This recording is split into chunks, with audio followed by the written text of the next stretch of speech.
अंकिता भंडारी हत्याकांड अब सिर्फ उत्तराखंड का मामला नहीं रहा। ये गुस्से की एक ऐसी आग बन चुकी है जो पहाड़ों से निकलकर दिल्ली तक पहुंच गई है। रविवार को उत्तराखंड के अलग अलग इलाकों में लोग सड़कों पर उतरे।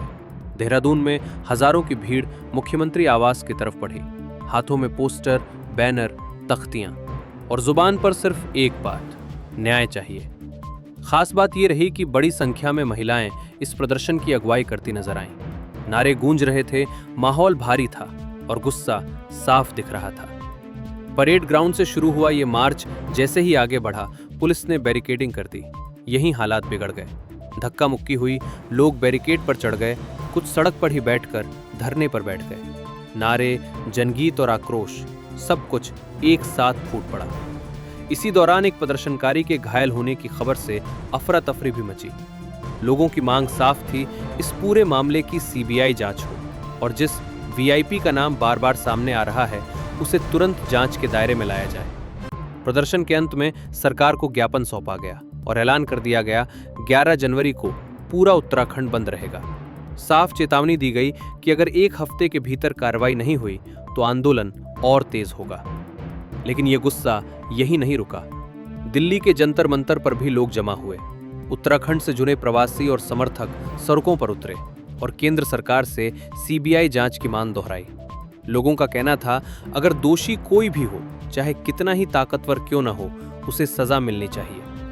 अंकिता भंडारी 19 साल की एक रिसेप्शनिस्ट जिसकी 2022 में हत्या हुई थी। उस वक्त भी पूरे राज्य में आक्रोश फैला था और अब हालिया खुलासों के बाद गुस्सा फिर से भड़क उठा है। लोगों का आरोप है कि जांच के दौरान अहम सबूत नष्ट किए गए। सवाल यह है, अगर सब कुछ साफ था तो सबूत मिटाने की जरूरत क्यों पड़ी?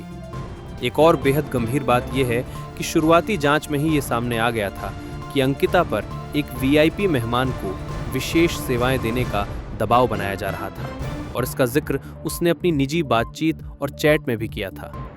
अब जब मुखबिर उर्मिला सनावर सामने आकर खुलासा कर चुकी हैं और गट्टू का नाम भी सार्वजनिक रूप से सामने आ गया है, तो मामले के संकेत और कड़ियां साफ दिखने लगी हैं। ऐसे में सवाल सीधा और बड़ा है, जब नाम सामने आ चुके हैं तो फिर अब तक ठोस कार्रवाई क्यों नहीं की गई? यही सवाल आज हर प्रदर्शन में गूंज रहा है। यही वजह है कि लोग अब सिर्फ राज्य सरकार नहीं बल्कि केंद्र सरकार से भी हस्तक्षेप की मांग कर रहे हैं।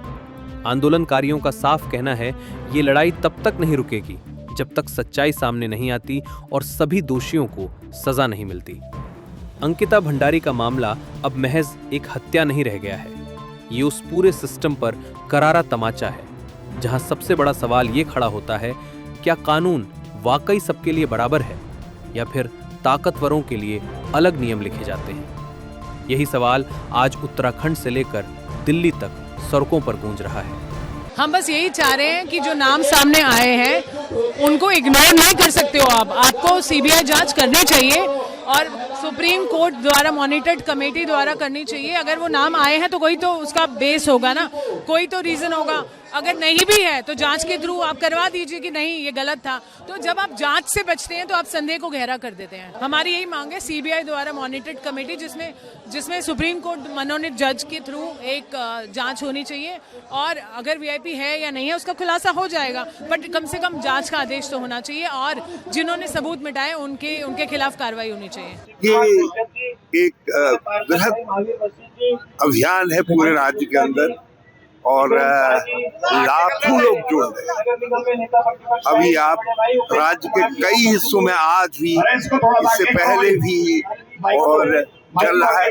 हम भी, कांग्रेस पार्टी भी उस एक बड़े अभियान का हिस्सा है और सारा उत्तराखंड चाहता है कि जो भी लोग अंकिता की हत्या के जो दोषी हैं, जिनको बचाने का प्रयास किया जा रहा है, जिनके नाम उछल उछल करके बार बार आ रहे हैं, अंकिता ने भी जिनका उल्लेख अपने मरने, उसकी हत्या से पहले के अपने बयान में अपने एक दोस्त को भेजे के संदेश में कहा था, तो ये सब चीजें मेल खा रही है एक दूसरे से। तो अब नए सिरे से जब तक एफआईआर दर्ज नहीं होती है और वो भी जांच सीबीआई हाई कोर्ट के या सुप्रीम कोर्ट के जज की देखरेख में नहीं करती है, सिटिंग जज के, तब तक उत्तराखंड मानने वाला नहीं है।